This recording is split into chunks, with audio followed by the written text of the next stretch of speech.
Is it really necessary for people to use each and every single piece of fantasy or science fiction to push their socio-political or religious beliefs?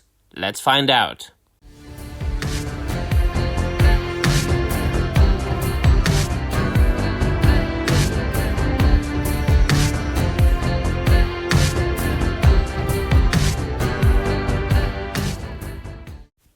West hi everybody, and welcome to another video. European Law is back, my dear friends, to bring you a bag of fun once again. Shall we laugh? Oh yes. My dear friends, if you haven't subscribed to this channel, please do consider doing so, because all that you will find here is 100% in complete honesty, coming from one eccentric wacko European who always likes to have a little bit of different takes and likes to look at things from different points of view. And today's matter at hand is Star Trek. There has been this video going around the internet for the last couple of days from Fox News, and they were covering Star Wars and other films and TV shows by Disney, and have been saying that they are not making as much money as the company would probably like to.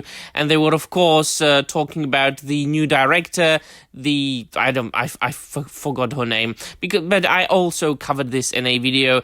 She was talking about that it is time that women took over men in Star Wars, which of course is nonsense, which I covered in the video as well, saying that both as far as the characters go, that Star Wars has always been very strong in having female characters.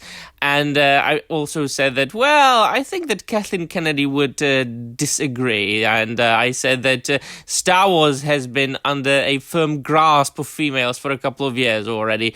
But we know why she's said these things.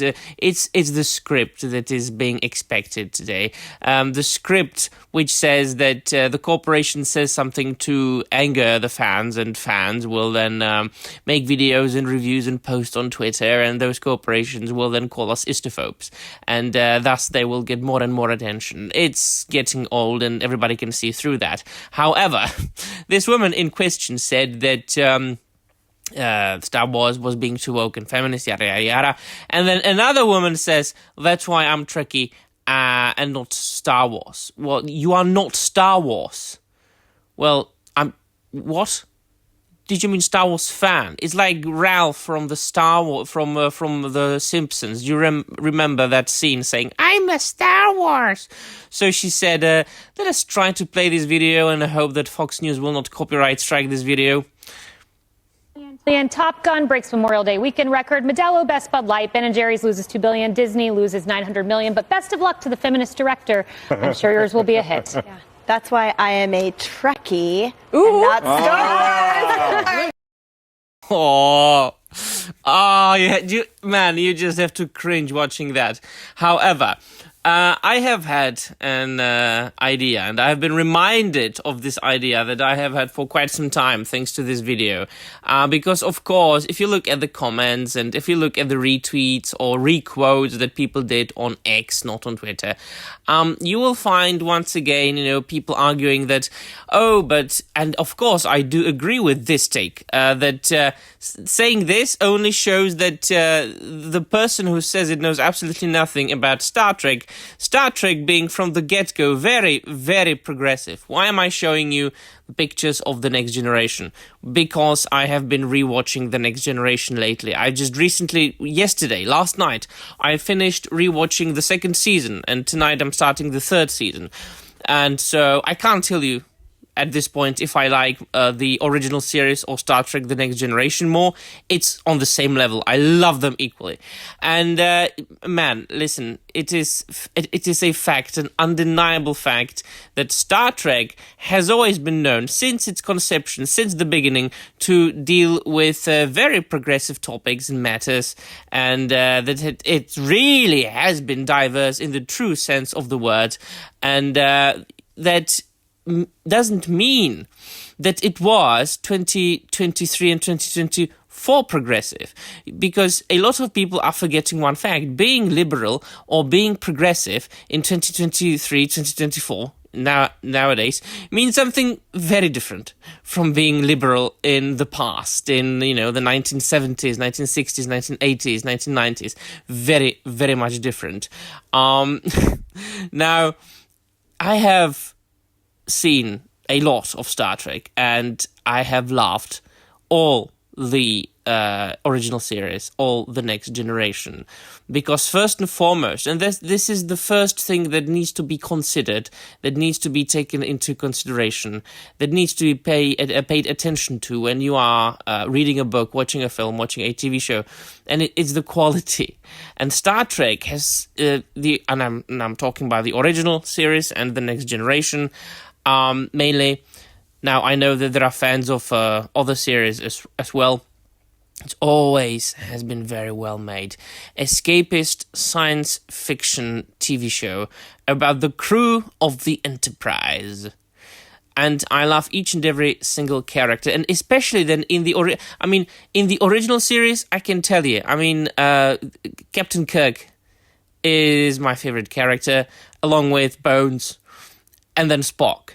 In the Star Trek, The Next Generation, I can't really tell you if I like Worf more than Riker, or Captain Picard, or Deanna Troi, or Geordi, or Data.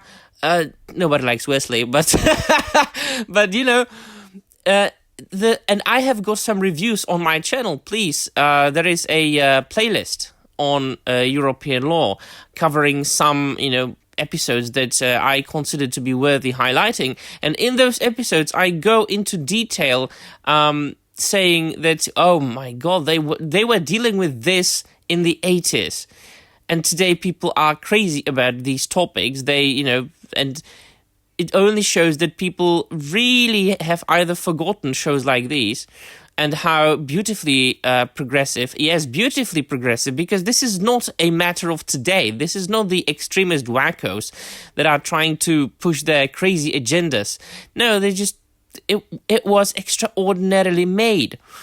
And I go into depth in these videos, saying, you know, all about it, and reviewing those episodes. So there is this playlist. Should you wish to check it out, please do feel free to do so. But it has also reminded me of one other thing that has been on my mind for the longest time. People seem to be very, very excited about using their socio-political beliefs, their political beliefs, or their religious beliefs, and in connection with sci-fi and fantasy, using each and every single bit of science fiction or fantasy as a crutch to push their beliefs, their political beliefs or their religious beliefs. It seems to me that people have forgotten to just enjoy good entertainment for what it is, l'art pour l'art, as the French say.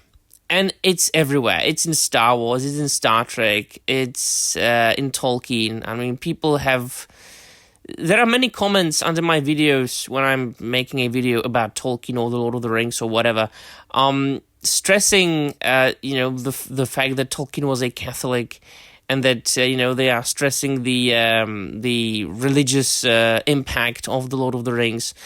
And I'm like, yes, this is all very nice, but can we just talk about the stories and the fantastic way Tolkien wrote those stories?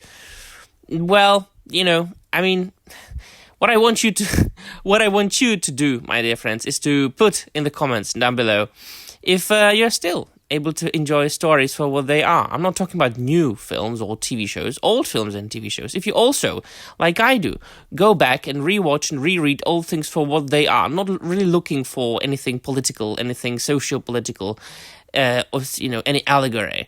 So I think this is very much important for us to do, to escape from the real world. All right then, let me know in the comments down below what you think, and that'll be all. Thank you very much for watching, and I'm out of here.